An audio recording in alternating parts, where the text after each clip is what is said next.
Dès que tu bois une gorgée d'alcool, ton corps arrête immédiatement de brûler les graisses. Alors si tu veux perdre du gras mais que tu veux pas complètement non plus renoncer à l'alcool, écoute attentivement ce que je vais te dire parce que c'est valable aussi bien pour la perte de poids, tout comme c'est valable pour la prise de masse.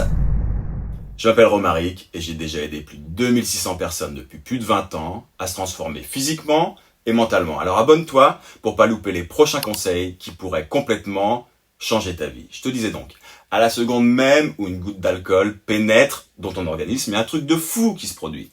Ton corps détecte directement un intrus sous la forme d'une substance toxique et il se met immédiatement en mode défense maximale.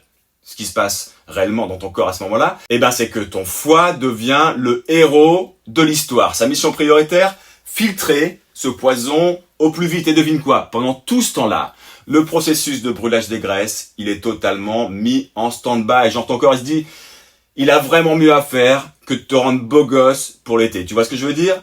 Lui, il veut juste que tu survives. Alors l'impact sur la perte de poids, c'est quoi? Chaque verre de bu, c'est l'équivalent d'1 heure sans brûler de la graisse. Ton métabolisme est complètement perturbé. Les graisses sont automatiquement stockées. L'impact sur la prise de masse musculaire, il est similaire en fait. C'est exactement le même principe pour la construction du muscle. Mise en pause totale. Parce que ton corps ne peut plus développer du muscle efficacement pendant tous ces créneaux où il est imbibé. Et même la simple récupération musculaire, elle est amoindrie. Sans compter que ta reconstruction cellulaire est complètement compromise. Donc si tu veux perdre du poids, et notamment du gras d'ailleurs, le meilleur truc à faire, c'est de boire de l'alcool moins souvent, déjà pour commencer, parce que si tu bois 2 ou 3 verres d'alcool par soir, tu réduis automatiquement la fenêtre pendant laquelle ton corps est apte à brûler des graisses. Parce que je te le disais, à chaque verre que tu bois, du coup, toujours 1 heure sans brûler de la graisse ou sans construire du muscle. Donc, 2 verres, 2 heures, 3 verres, 3 heures. Tu m'as compris. Sans compter une info hyper importante que je t'ai pas encore donnée. C'est le fait que si tu manges pendant ce créneau où tu as bu, tu vas automatiquement stocker sous forme de graisse. Pourquoi? Parce que ton corps et surtout ton cerveau est conçu pour la survie. Son rôle premier, c'est de te maintenir en vie. Il va donc lutter comme un beau diable contre l'envahisseur en se focalisant uniquement sur cette tâche. Et il a sa propre hiérarchie. Alcool, pas bien. Réserve de gras, bien. Ça fait penser à autre chose d'ailleurs, soit dit en passant. Tu sais, on dit souvent, il faut pas aller se baigner directement après avoir mangé, surtout après un gros repas d'ailleurs. Tu sais pourquoi? Parce que ton corps, dans son analyse basique de la situation, j'allais dire, il va faire quoi? Il va prioriser la digestion pour transformer les aliments en énergie disponible, plutôt que privilégier l'exercice physique qui pourrait te permettre de nager et te maintenir à la surface. Résultat, tu vas couler, le ventre plein, mais tu vas couler. Pour en revenir à nos moutons, il n'y a qu'une seule stratégie intelligente pour optimiser ta forme. Si tu tiens à continuer à boire de l'alcool, bien évidemment, ça comporte 2 paramètres hyper importants. La gestion des repas et la gestion du sommeil. 1. La gestion des repas. Tu vas prendre ton repas au moins 2 heures avant de commencer à boire. Tu vas éviter au maximum de manger pendant la période où tu vas consommer de l'alcool. Comme ça, ton corps pourra traiter correctement l'alcool sans surcharge le moment venu.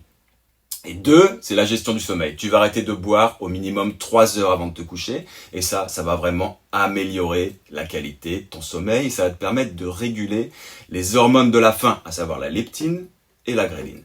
Oui, mais moi je dors mieux quand j'ai pris une grosse murge. Non, ne jamais faire confiance à un mec bourré. Pourquoi arrêter de boire avant le sommeil? Tout simplement parce que l'alcool perturbe les phases de sommeil profond.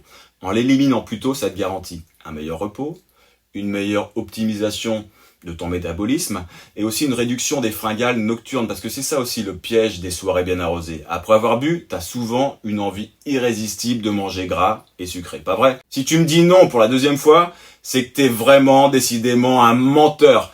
Et pourquoi t'as envie de faire du sale?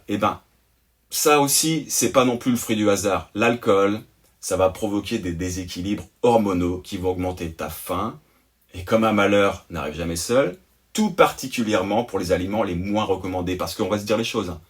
Tu vas jamais avoir envie de poulet, de brocoli quand t'es raide. Par contre, pour 2 grandes frites et 3 Big Mac, là, il y a du monde au portillon. Donc pour conclure et pour résumer, pour ceux qui n'ont pas vraiment suivi, la modération c'est, et ça restera toujours ta meilleure alliée. Du coup, tu vas réduire la consommation et tu vas essayer d'être plus stratégique niveau timing pour la nourriture et pour le sommeil. Et ton corps te remerciera. C'est trop dommage de niquer toute une semaine où tu as été clean sur toute la ligne pour une vulgaire beuverie du week-end. Attention, petit disclaimer, je te dis pas qu'il faut arrêter complètement de boire un verre. Juste d'être plus intelligent dans ta consommation.